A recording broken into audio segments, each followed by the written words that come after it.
Hello, I'm the Zombie Prince, Dearil Ambrose, and today I want to do a tier list of every single non-common blade in Xenoblade Chronicles 2. Be it the story blades, the rare blades, or even the DLC blades, or New Game Plus as well. I want to rank them all on a tier list. I will be ranking each blade based on a number of factors, be it their actual usefulness in combat, their story, or their usefulness in the main storyline of the game, or just how much I like them is also going to play a factor in. And also, there will be spoilers in this for everyone, because I do have to go over a bit of story for everyone, so if you don't want to see that, please click away. So, first I want to actually run through the story blades, and of course, we have to start with the first story blade of them all, Pyra herself.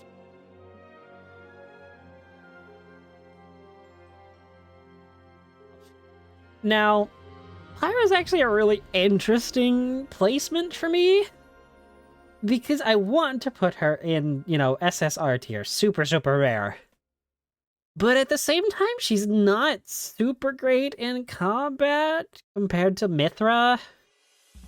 So I'm kind of torn, but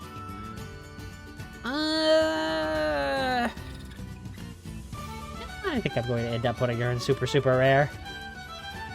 Mr. Flora heals an aching soul himself, Lord Dromarch. I'm sorry, Dromarch. I really do like you. But you're kind of terrible in every respect except for your voice. I want Dromarch to read me a bedtime story, but I can't really rank him anything higher than common tier. The adorable, blushy, crushy, little robot, artificial blade Poppi. Anyway, my name Poppi. Poppi try hard to make Master Pond proud. Super rare. I love Poppi. She is very overpowered. She is amazing. Honestly, I consider her to be a lot of cruxes for a lot of emotional cutscenes in the game. Honestly, certain cutscenes at the end of the game just break me whenever she's part of it. And they knew how to use her. The blonde tsundere herself, Mythra.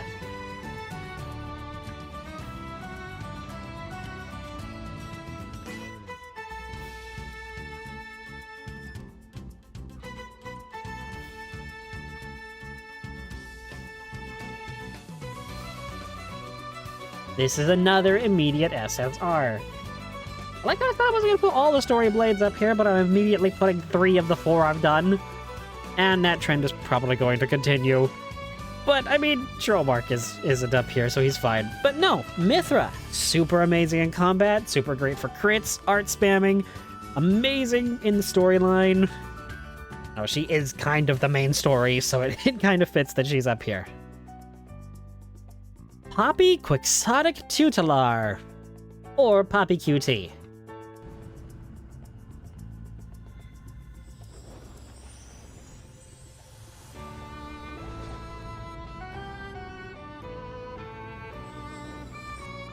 Honestly, Poppi QT doesn't get a lot of screen time outside of actual fighting, because a lot of the heart-to-hearts are mainly with Poppi Alpha, and pretty much all the story content was with Alpha.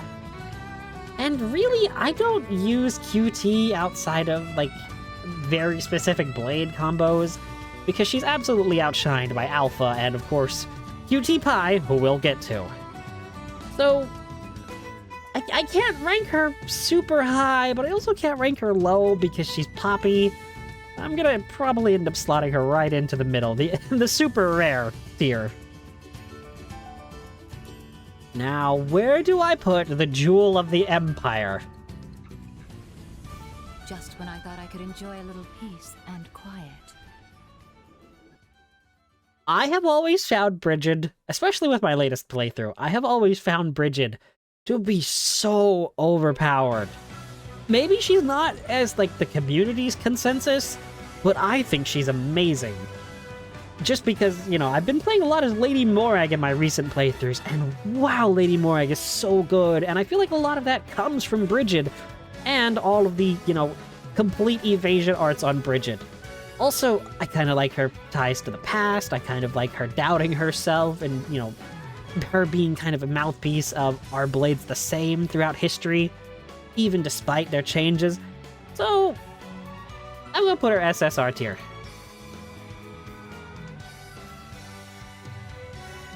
The smarter half of the two brain cell duo, Pandoria.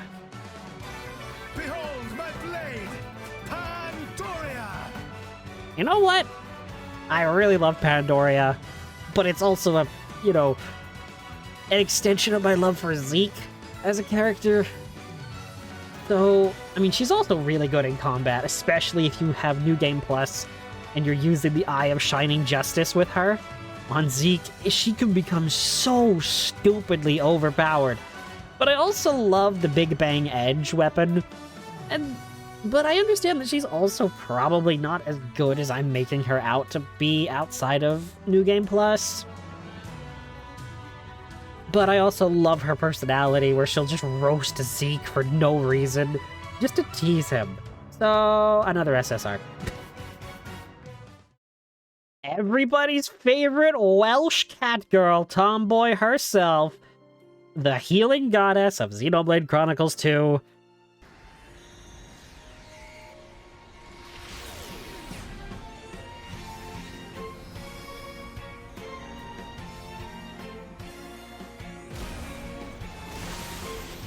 Nia.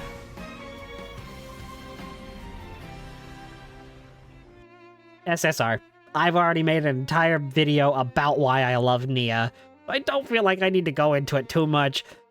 But honestly, I love Nia just as a character, as a concept. I love the Welsh catgirl-ness of her. I just love everything about Nia. She is perfect. There's a reason that she is the queen of all rest in Xenoblade Chronicles 3. She earned it and she deserves it, so she's going in the top tier. Pneuma is an interesting choice.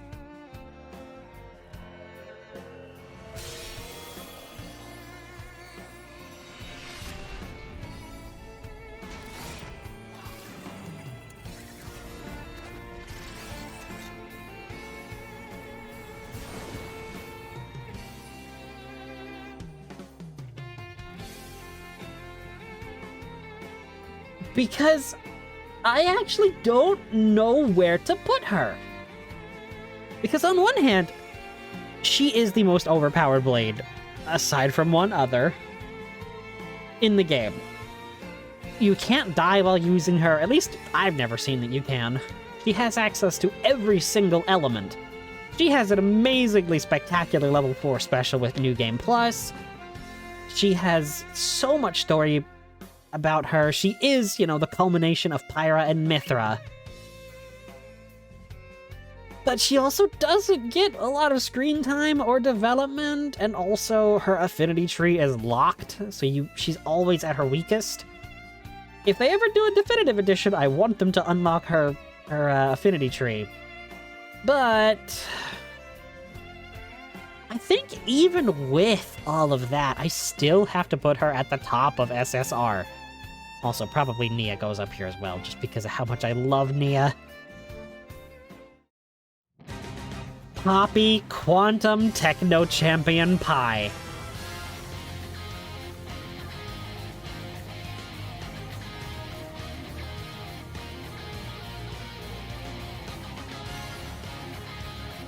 Right behind Pneuma and Nia.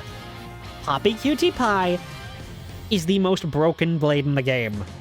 Absolutely, hands down. She's the culmination of Poppi, she's the culmination of Tora and Tatazo's work, and even some Grepipon Susu as well. She's so broken, she can one-hit super bosses if you build her correctly.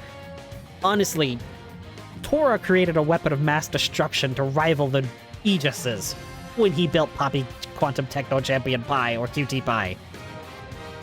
So I think she's definitely earned her spot as an SSR tier. Okay, so now that we've covered every story blade, It's actually time to start getting into the rare blades. And kicking us off here, because we're going in alphabetical order it looks like, is Adenine, the book with missing pages, obsessed with ancient knowledge. Time to travel this great wide world and stimulate the synapses. Her entire blade quest is about, learning about Mythra. But I don't really have a super strong connection with her. I mean, her design is cool, because like I said, she's a book with missing pages, obsessed with gaining knowledge that is, not part of her complete archives. And so you can tell a lot about her story from her design. But at the same time, I don't really ever use her, because I don't really think she's all that good, in my opinion. So, as much as I love her quest, I'm gonna put her in the MR tier.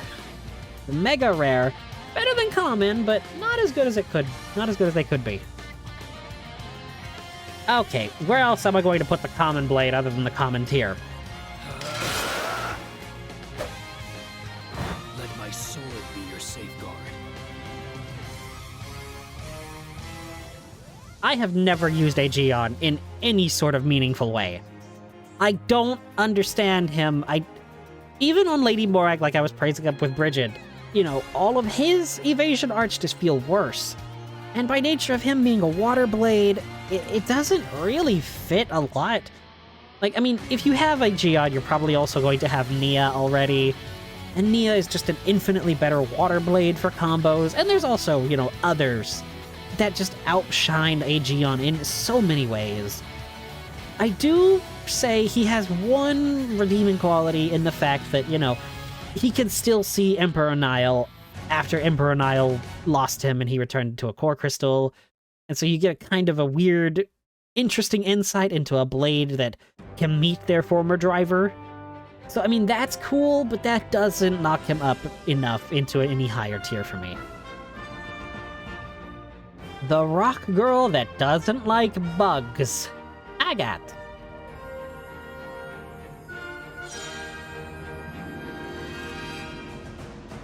My heart is pure, and my will unbreakable.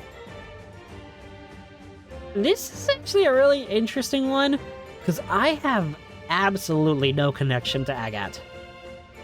I mean, her entire quest is naming a mineral after herself. Go figure, it's an Agate. But other than that, I really don't know much or care much. So, as cute as she is, and as, cool as her blade quest could be, I'm gonna put her in common tier. She's not my favorite. Alright, Mister, you can't rewrite the script now, and I've outsmarted you outsmarting anime boy himself, Akhos.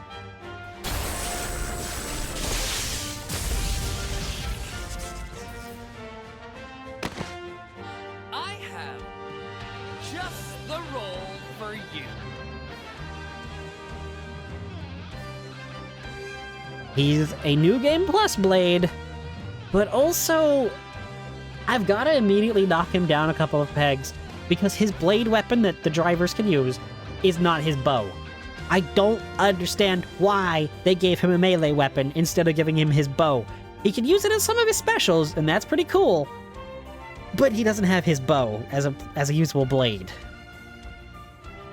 But I do kind of like that he's allowed to be just an irredeemable jerk for most of the game, when he's actually a villain. I do like his connection to Patroka. Kind of the idea of the Flesh Eaters inheriting their human driver kind of, not consciousness, but kind of feelings. And kind of showing that, humans and blades aren't too different. So, I'll put him with Poppi QT. Oh boy, the porcelain doll yandere. Azami. I'm known as Azami. I am your captive, keep me by your side, will you? Oh, this is a very difficult situation for me. Because I love Yandere's. And I love that she's like this haunted porcelain doll. And I love every interaction with her driver is her just going full yandere. So, just because of my own biases, I'm going to put her in ultra rare.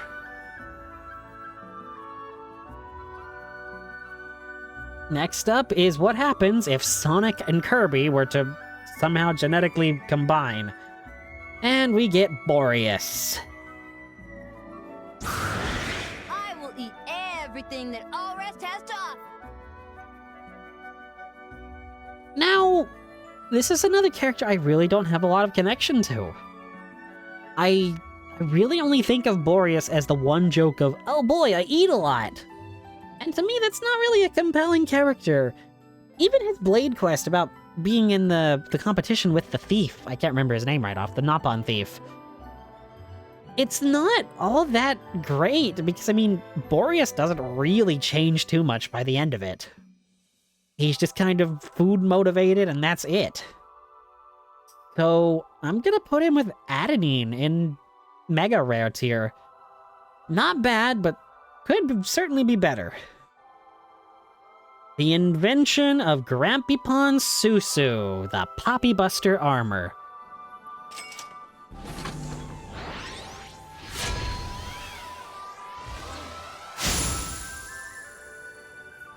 And also Poppi Mark II. I'm combining them as one, because the game certainly does as well. By nature of it being a second Poppi Alpha, I do have to bump it up a couple of tiers. And also by nature of him being them being a light blade, which is a very rare thing in the actual base game, I feel like the only place I can really put him, despite, his weapon not being great at being a shield hammer, and it's terrible, I'm gonna put him dead middle, because I feel like the pros and cons kind of meet directly in the middle. Yes!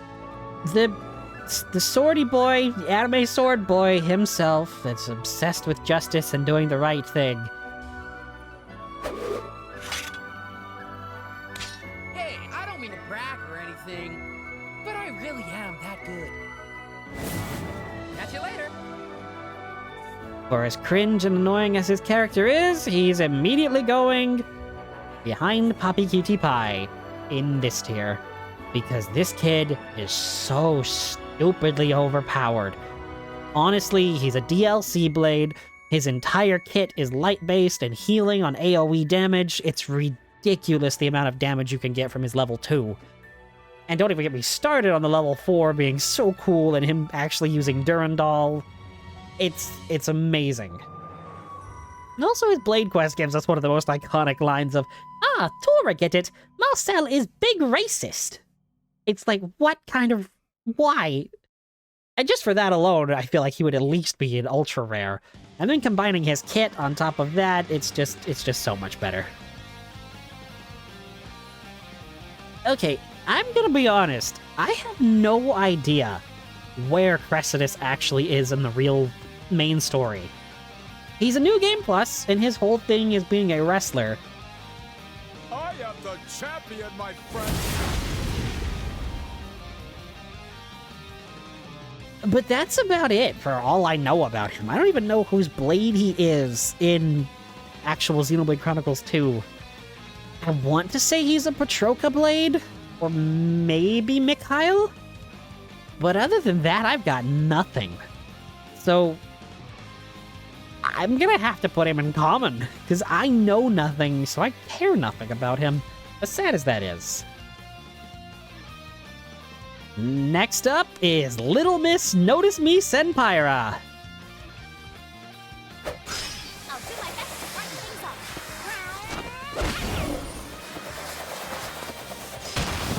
I won't let you down.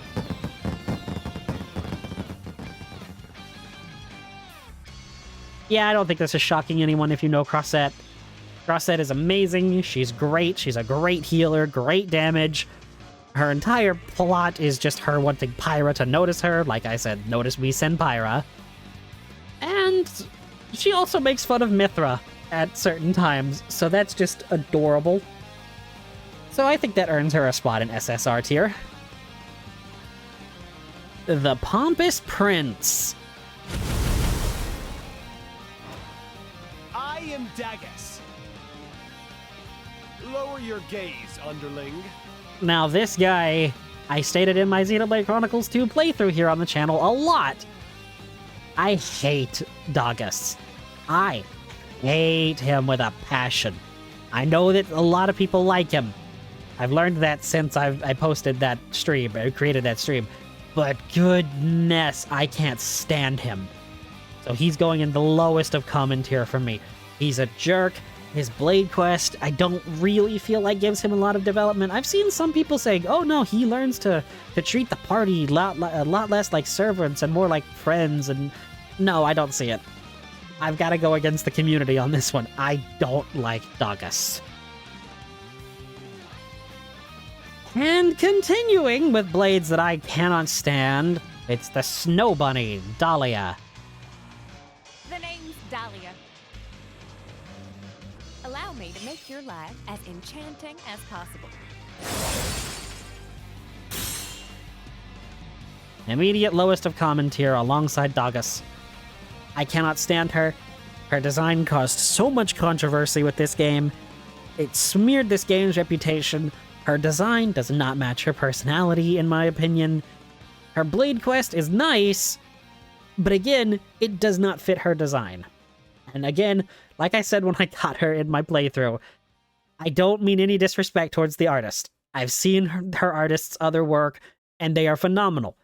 I cannot stand Dahlia, though. Okay, we're back to a character that I absolutely adore. The Thunder Goddess herself that can't control her powers. I don't know how things will turn out, but I'll do my best. Electra with her giant hammer and her lightning zaps that accidentally hurt people, but she learns to control it by the end. I can't put her in SSR because she's not that good. And I don't really think I can put her low because she's adorable. So I'm gonna put her dead middle because I love her, she's adorable, and you know, her quest is fun and helping her actually learn. Also, fun fact, Electra's Blade Quest is the only cutscene for a Blade Quest where Vandom can actually appear, so that's an interesting little factoid about her. But other than that, no, I do have to put her mid-tier, which does not mean she's bad. It just means that if she had anything other than a shield hammer, I could place her higher. Ah yes, the blade that is a blade from another world, from another world.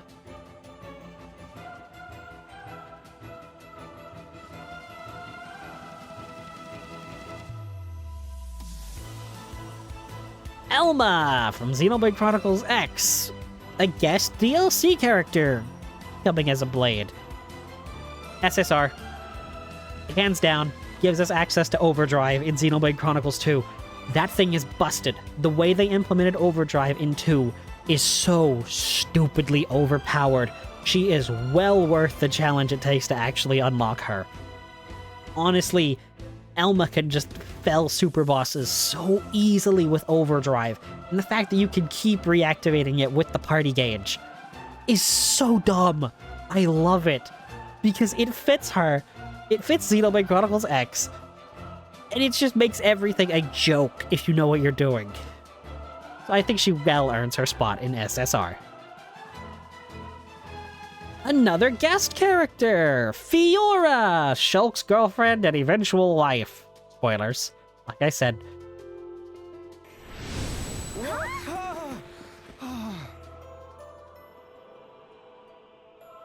Where are we? This place? Shulk, maybe we should turn back. We don't even have our weapons. Huh?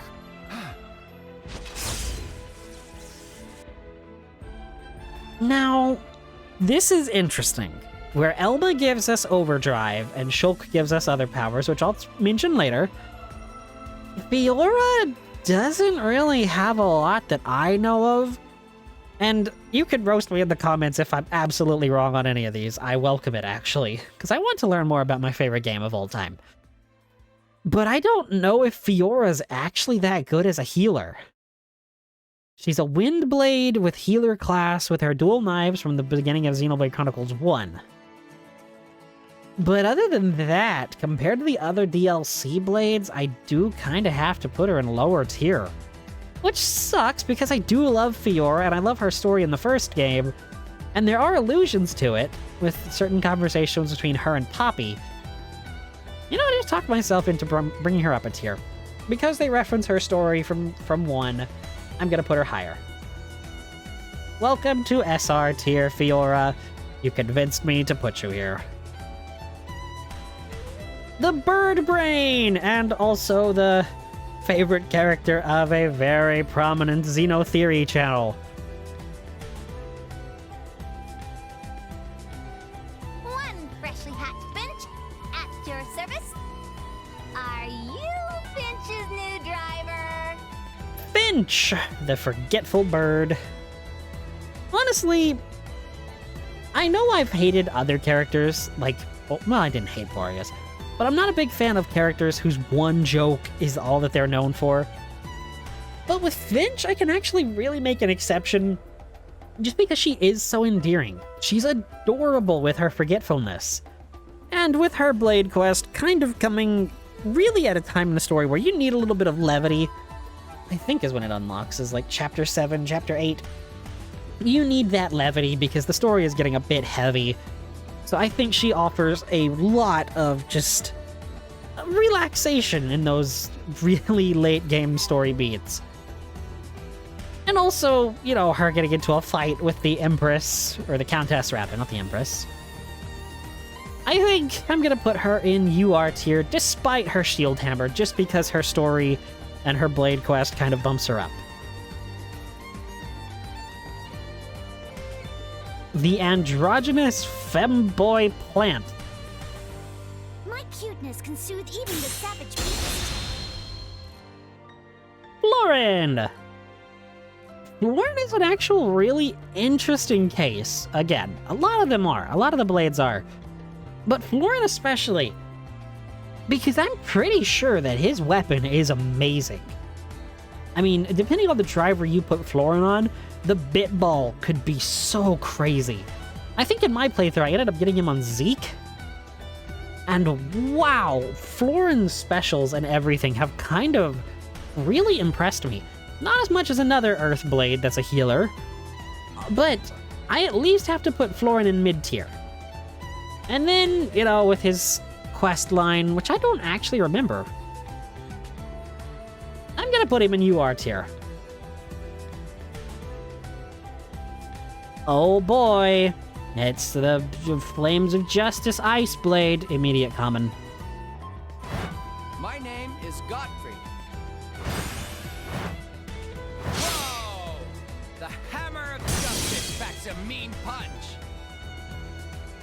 I am so easily annoyed by Godfrey. Even looking at his icon here is just bringing up so much hatred and vitriol against him for me. I can't stand him. Be still, my burning flames of justice. Oh, and just, I can't with him. I can't stand him.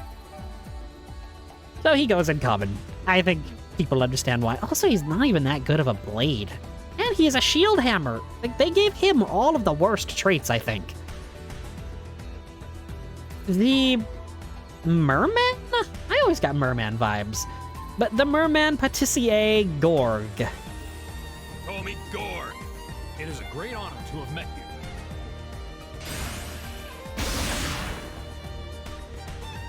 you. You know, Gorg's whole quest line of opening up his own patissier, pastry shop or bakery for in layman's terms, I really like. But also, I don't know if I really ever use him once I unlock him. Because I mean, I'm trying to think of any time where he really impressed me on many of my playthroughs. But I really can't. I don't have any real attachment to him. I think his design is way too much. There's too much going on. Because I don't really understand what he's supposed to be. Like I said, there's the theory I have about Merman, but that's about it. So, with all of that in mind, I am going to just put him in mid-tier, SR tier. Mid does not mean bad. I mean, they're in my favorite game. But please, if you have any if you have any ideas about, if Gorg should be better, or if any of these characters should be better or worse than what they are, please let me know in the comments. I really want to know the feedback. The girl with the dragon mech, the destroyer of Tantal herself. I pray you can contain my power.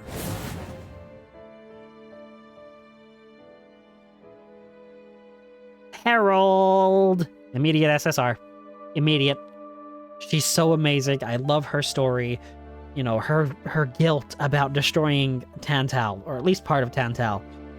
And coming to terms with it, mirroring kind of Pyra and Mythra's story about, the Aegis War and sinking continents. I love that.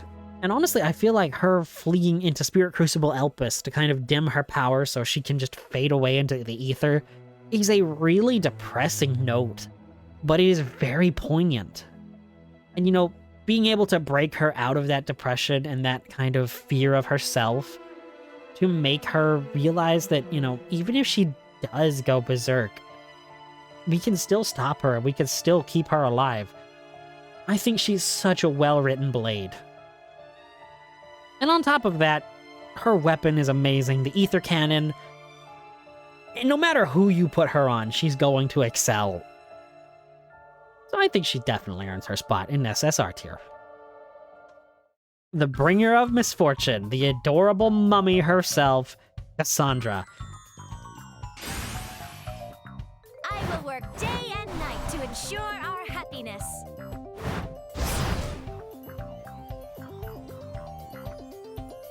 I have to put her in UR, ultra rare.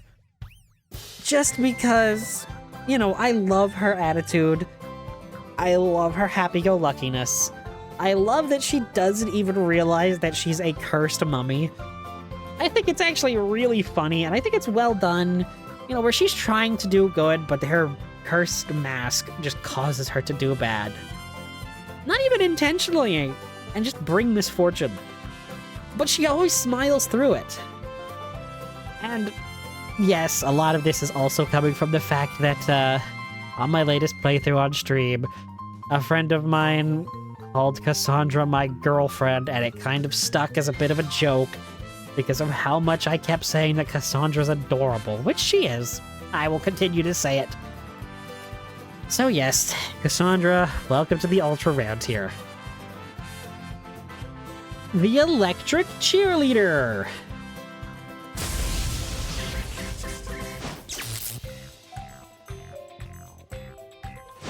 Cute, fierce, fighting fit.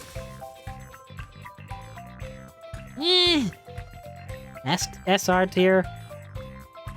Her Blade Quest is literally just sitting through a conversation with her and Mythra and all the other Blades that have girls talk. And while you do get some interesting insight into the other Blades, I'm not a really huge fan of Cora. I'm really, really not. I feel like she could be cool, but I feel like her one shtick of just being the hyperactive cheerleader just gets old really quick. And her whole thing being lightning, hearts, and everything, I don't particularly care for her. But I can't rank her bad because I know she's a good healer, and I know that Knuckle Claws are amazing, depending on who you put them on.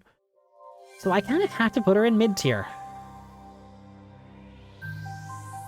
The main character of Xenosaga, KOS-MOS. KOS-MOS. Obey strategical multiple operation systems. All systems operational. Are you my master? Or KOS-MOS, depending on, where you know her from. But KOS-MOS being the 0.1% blade, the rarest of the rare, automatically earns her a spot in SSR. I mean, she's the definition of this rarity. But other than that, she's got amazing coverage of arts. Her entire blade quest is just a send-up to Xenosaga. It is amazing. Zeke's little cousin? Niece? I think niece. Kind of standing in for Shion with KOS-MOS. If you know Xenosaga, your love of KOS-MOS just goes up so much more in the way they portrayed her. H-Effect Refrain is amazing. Her dual-wielding the ether cannons like her miniguns in Saga is cool. I love every part of KOS-MOS. And also, all the freakouts that we see whenever somebody actually gets her in a recording session or on stream. Including me. I did it too. This may surprise some people, but I'm putting Mikhail in UR. Ultra rare. Don't mind her, Petroka. Not when we're standing before the Aegis herself. Ah. Truly the heavens must have blessed us that... And it is strictly because of his appearance in Xenoblade Chronicles 2, Torna the Golden Country. If it hadn't been for that, I couldn't rank him this high. Because he is kind of a sleazeball, he's definitely a womanizer.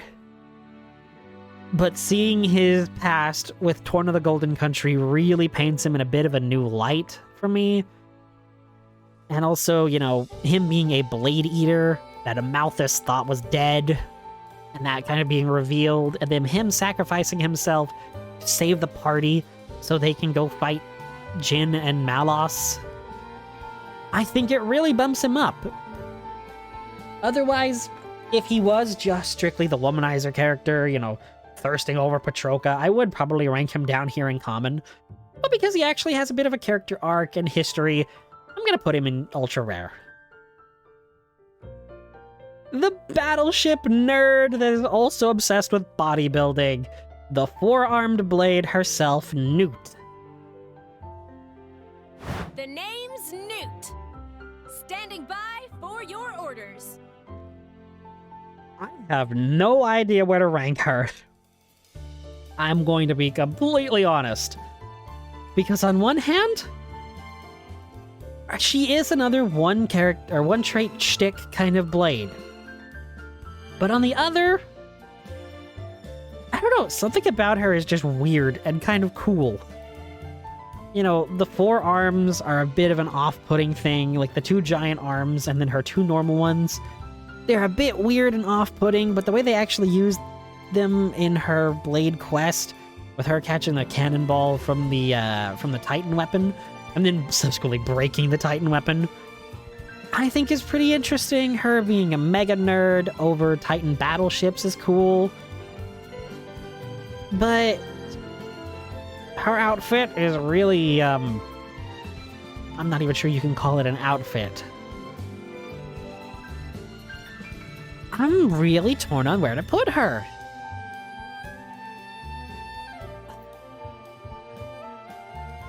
She's got some cool special animations. She is a chroma katana.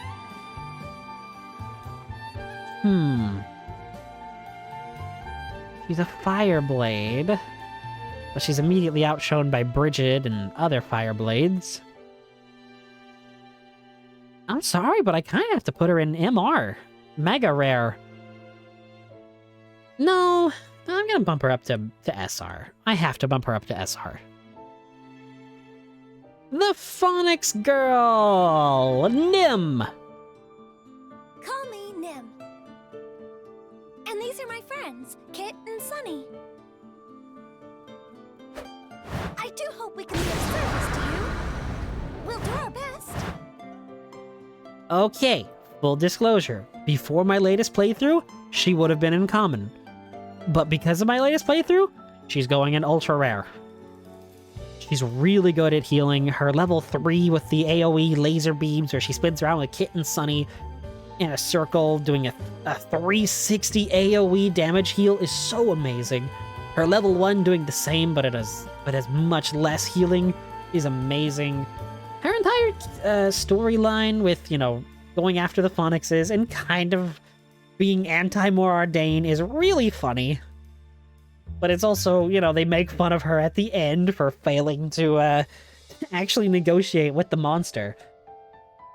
Before my last playthrough, I would have put her lower, but because of all that, and my kind of connection with her, and kind of learning how good she can be when she's allowed to shine, I think she deserves a spot in Ultra Rare. The Moth. Abrona. This is awesome! So,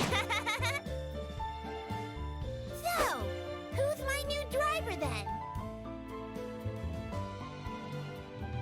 I have no connection with her.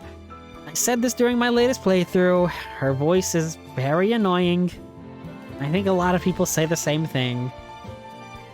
I don't like her at all. So I'm gonna put her in common. I've heard that people online love her, but I can't stand her. I think the high-pitched kind of screaming voice that she has is terrible. And again, no hatred towards her voice actress. It's just this specific character that I can't stand. It's another one of Nomura's children. Hello, Patroka. I'm Patroka, so what? Oh, so very dull.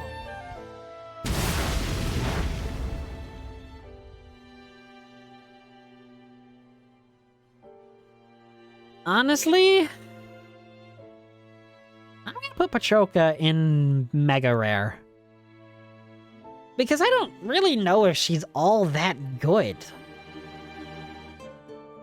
She doesn't really leave an impact on me from her story appearances.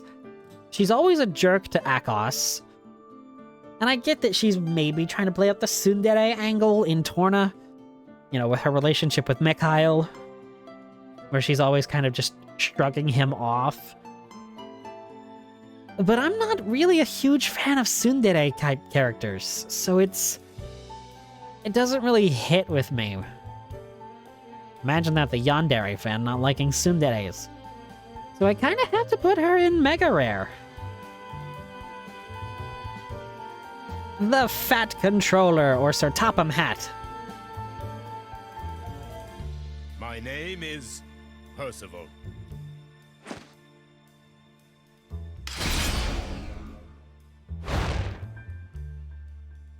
Percival. I just realized his name would be Percy if it was shortened, which is even funnier, given his voice actor is the Fat Controller or Sir Topham Hatt from Thomas. Also even funnier, well, not funnier, but more interesting, this is one Nintendo character that has canonically killed women and children. So just for them having the gall to actually make him a character that has done that, I at least have to put him in the mid-tier. But with his, Blade quest of, I don't do that anymore, I'm a new Blade, kind of, again, playing on the Blade system, giving Blades, the same look, but different personalities, I'm gonna bump him to UR. Ultra Rare, because he's also a Chroma Katana, and he can do really good on Lady Morag, buffing her evasiveness, and so she never can be touched. So I think he earns his spot there. Perdido, the 4-weapon master. My name is Perdido. You'd best remember it. Again, I don't play with a lot of the Torna blades whenever I'm doing New Game Plus. So I'm gonna put him MR tier. He doesn't really do anything in the main story. He just kind of gets immediately erased by Mythra. And yeah, other than that, he's really kind of pointless and useless. And you have one boss fight against him, but that boss fight can be over so quickly. And then he's just erased. So I kind of have to put him there. Honestly, no, I'm going to bump him lower just because he has no impact on me. Living up to his name of Perdido, meaning, I think, nothing. The Dark Elf Knight of Ice. I am Perun.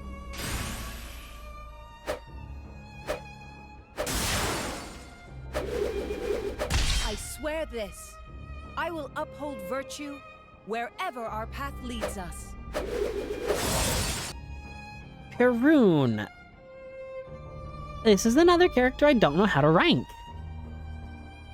Because she's not great.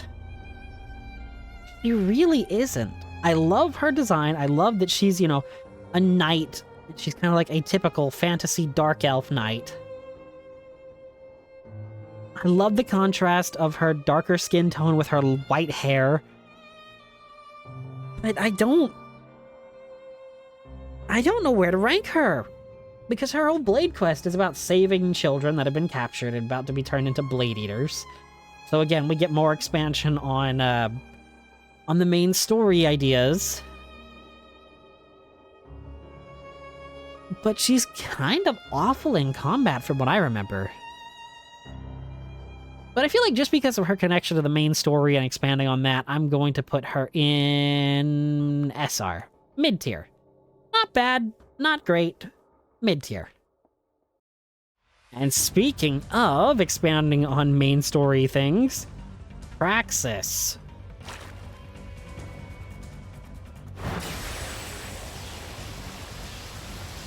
Hi, I'm Praxis. I'm also going to rank Theory 2 at this.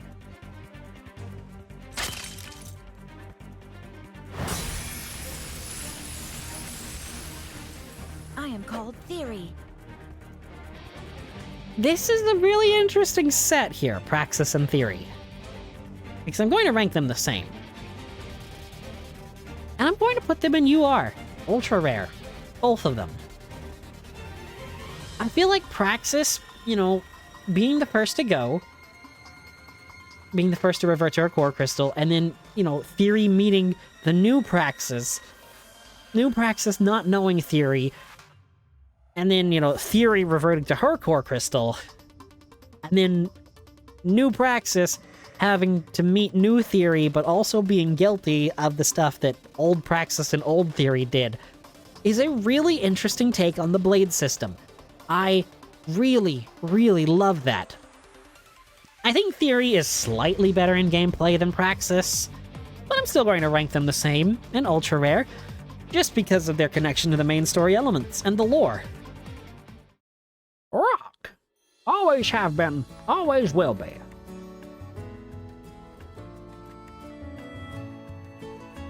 My name is Rock.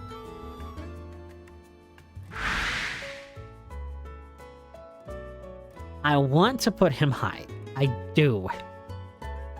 But he's used for one thing outside of when he's actually Vandom's blade. And then never again. There is no miasma that you need to clear with him outside of that one story required thing. I mean, he's basically just, you know, Merc Mission the character. Oh, he's definitely not, now that I've realized what I just said. No, he's not Merc Mission the character. We'll get to her! But, I don't know, I feel like he could have had so much more impact and so much more screen time. They just didn't give him anything. And he is a required story blade, too, which I don't understand. So, I'm sorry, Rock. I mean, even though your connection to the main story, and even though your connection with Vandom, I'm gonna end up putting you in Mega Rare, just because you're not that impactful to me. Who let a Xenomorph into Xenoblade? It's Sever's turn to wreak untold havoc. Next up is, of course, Sever. Again, a new game plus Blade that gets like 2 battles of screen time in the actual main story before he's eviscerated by well, deleted by Mythra at the Elethro Playhouse. I couldn't remember the name for a second. I'm gonna put Sever in common, along with, you know, Abrona and Perdido and Cressidus. I'm sensing a pattern here. I just have no connection to Sever, and I really don't think he even has a Blade quest. I mean, I know he has Heart to Hearts, but that's all. You know what? I'm actually going to retroactively raise Cressidus a level. Because if you pick the right options in his Heart to Heart, you can get to a secret area that you can reach other ways, but it's actually an interesting bit of kind of humor with him throwing you straight up to a secret area in Gormott. So that's gonna change. Wow, Sever was so uninteresting that he actually bumped Cressidus up. The Yuri mermaid that flies around in a floating bathtub that is also her girlfriend.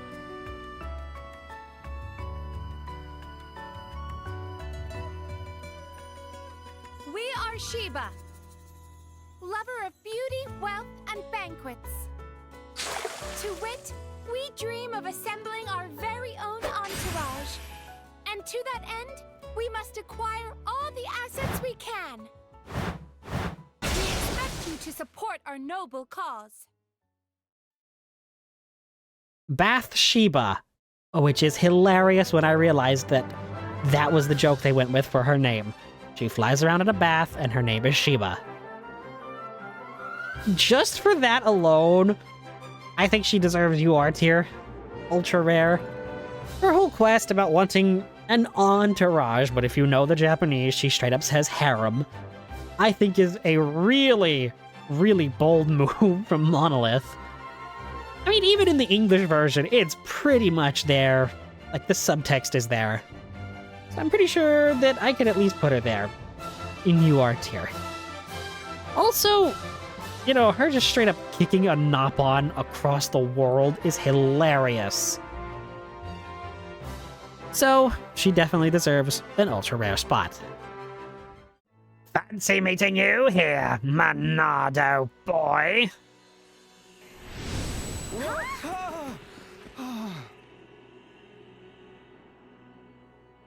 Where are we? This place? Shulk, maybe we should turn back. We don't even have our weapons. Huh?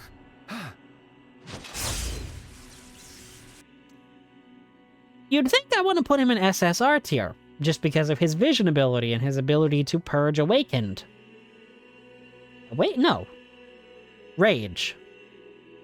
I remember, one of them is Corvin, one of them is Shulk.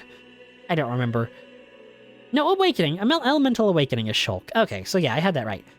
Yeah, you'd think I want to put him in a SSR, but I really don't. Because the Monado is just a reskinned Shield Hammer.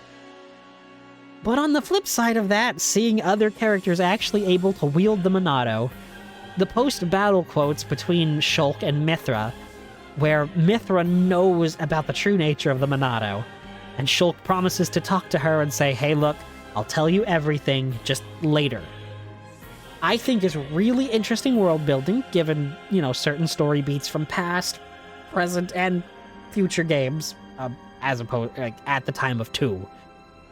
I think it kind of foreshadowed 3 being so pivotal, especially Future Redeemed 3. So I'm gonna put Shulk. I kind of just talked myself into putting him in SSR tier after saying I wouldn't. But his connection to 3 and kind of the foreshadowing that they did with him and Mythra really brings him up. I know I'm about to be made fun of for this title I'm gonna use for her, but the Dami Mommy with a revolver. T-ELOS.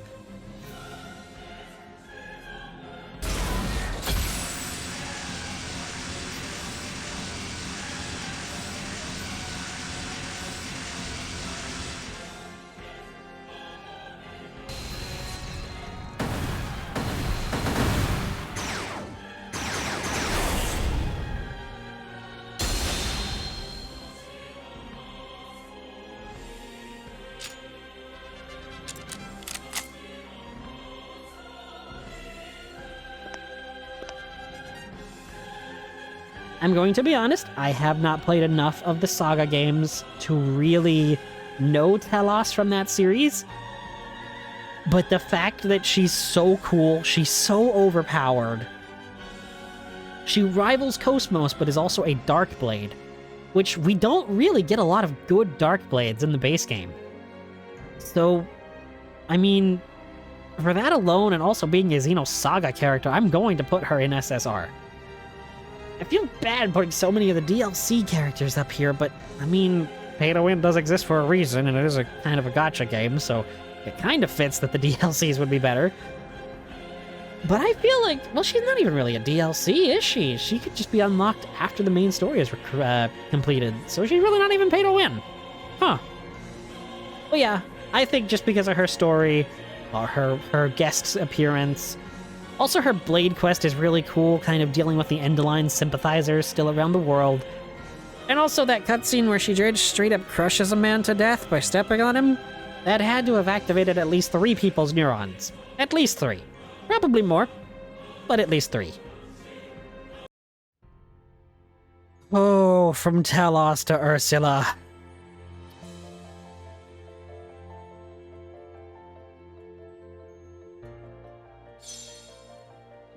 I'm Ursula. Pleasure. I don't like Ursula. I think she's adorable. I think she's probably a good healer. But my main problem with Ursula is that she's Ursula. You never get to use her. If you're playing the game normally and you're trying to actually fill out her blade chart, you're never going to get to use her until you have so many better options for healers. Like Nia. She's an ice blade, but by the time you really want to start actually using her, you're going to probably have Poppi QTPi or Pneuma to cover your ice. Because, I mean, I love her storyline of her breaking out of her shell. I love that she's inspired to become an idol, and actually is able to follow that dream. But the grind for that is so awful. And again, it might even just be because of Xenoblade Chronicles 2's systems, but sending away Ursula, waiting a few minutes, sending away Ursula, waiting a few minutes, sending away Ursula, waiting a few minutes, over and over just gets so old. I can't stand it. Which sucks because I really want to like her. But because of her Blade quest actually having a pretty wholesome ending, even despite my disdain for her, before that Blade quest, I'm gonna put her in mid-tier. I'll put aside my hatred and not put her lower. There's a goth girl, obsessed with knitting.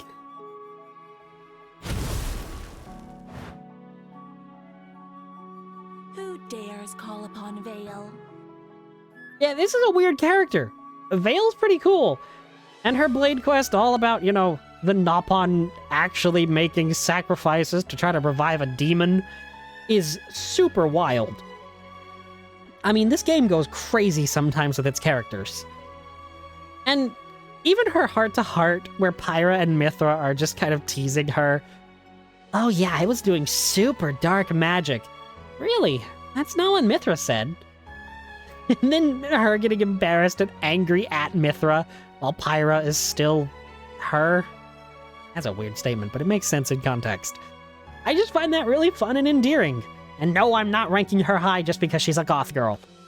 Though that does kind of help. I won't deny it. Ultra rare tier. The Final Fantasy XIV character. You can't convince me she's not from that game. It's Vess. I'm here to soothe your weary hearts and souls. She has an interesting Blade quest where you actually obtain her core crystal after kind of putting things at ease from her husband, driver. It's a bit unclear, at least in the English version. I don't know if it's even clearer in the Japanese, but, you know, going out and putting his affairs in order, giving the gifts of the golden gauntlets to his children. you know, putting their family and their minds at ease, kind of ultimately culminating with Vess reverting back to a core crystal after he dies. It's really sweet, and I think it's really emotional. So I at least have to put her in MR tier. But the fact that she's a bit ball can't really raise her too much higher. And she's what, a wind element healer? And by the time you're able to unlock her, again, you've got better options for healers. Especially if you have the DLC, like Crossette and Nia. And even Nim if you get her, because she's a pretty common rare blade. So I'm going to probably end up putting Vess in SR tier. It's the most wholesome cinnamon roll you'll ever meet. It's Wolfric. Driver, use my power. Crush your foe.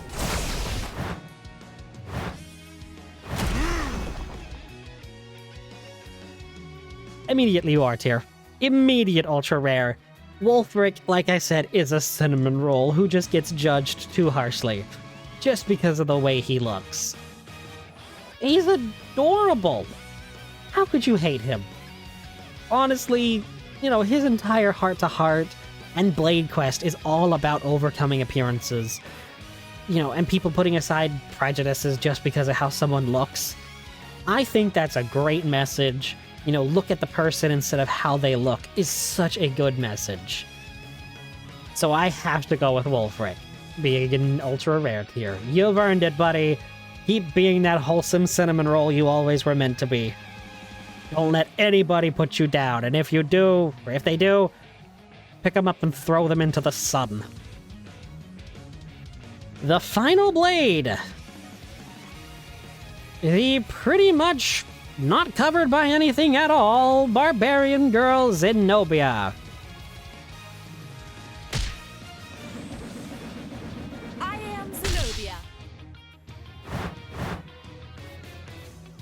SSR. She can kill super bosses.